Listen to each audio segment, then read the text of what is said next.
Alléluia. Amen. Maman.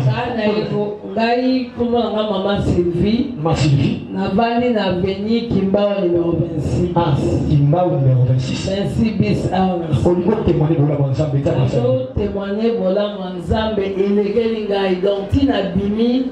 Donc, tout le monde qui Nzambe wana zanta nous basama na iti. Amen. Nazaki na locataire na lopango wana.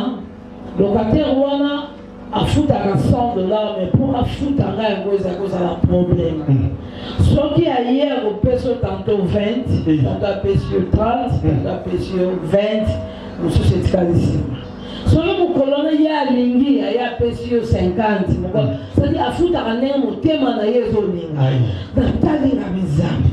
Nakosala moto nini ngai esiko tozwi nayebi te moto apesanga eza yo Nzambe. Mais pour l'année, nous avons un mobile de famille, nous avons un foot à classe, nous avons 20, 30, et on n'a pas si bon attendre ça. Mais chaque jour, on a bon la prière, on a bon pas exemple. Nous avons $30, dimanche, on a la prière. Si papa boni, situation dans Gaïwan. À 4 ans, on a natanda bali ko ya maya miso tamboli ngai na ye tina koti na prière na lobi Nzambe na ko yo kapeta ko bazote ya pasteur lobi onyo sa un problème aya ko semer aye bisanza ko Nzambe ko kota likamu na ye na bite o ya ngai yo Nzambe ko kota ngana sasi na ye bisanza be butu mo ni ko likamu ya mama bali wana nga habita.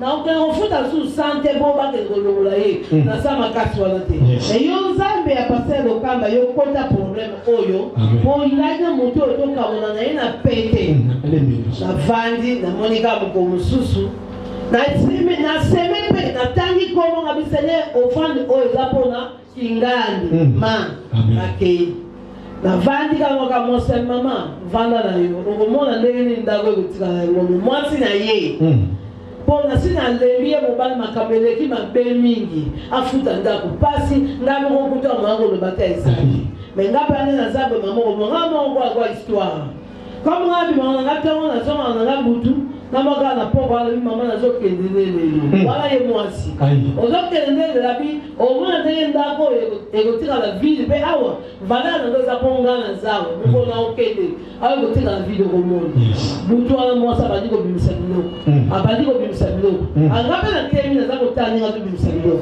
abimisi biloko abimisa bi mobala keneki fete ala le mouvement mobala ne nyonso keneki fete tout ça peta na ke fete asomba uniforme pour la famille na ye mwasi na ndako asombe liete alwe bon lelo mwana soso no pa biso comme pas on la pétate na kufeli bana misato na maboko na yeka ala pour ça quelque chose pour permettre à cette famille et dans le monde qui veut la kufela kabana bu ngabinga wana okota de ngai nganza besi na bakna passer kamba oh Nzambe wana ko sana la bande na komi 3e même si moi singana bebi comme on se bimisi biloko ngana ke ulala baladi na 5e mobala ye moi ça kendeki 5e ka 5e biloko c'est bon mina bandako abato yake na ye ko masivi ndenge ko tia kingata kende boy ake ba kita biloko ngai lelo ngana yena mwana ngoe kana yona akomona ngaza muteke ngata ngame ambo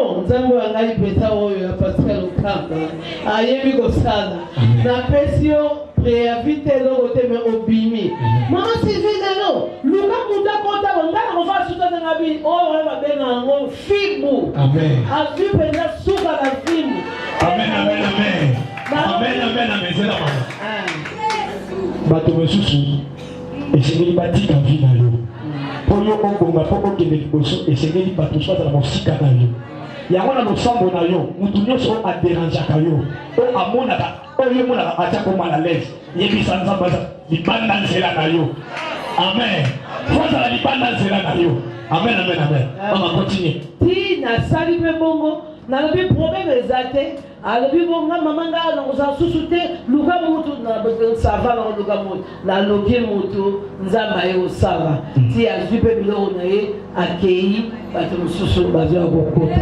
yango na ye kotémoigne monene na nzambe parce que kama namoni grandeur na ye mpe na ndimi mpenzake nzambe soki olobi ofuda kokende na basoda te soda osala eloko te basoda basalaka eloko te awa na se nzambe aza likolo ase likolo na se wakeli bato ye aza capable ya kokota probleme mpe atranche yango. Amen.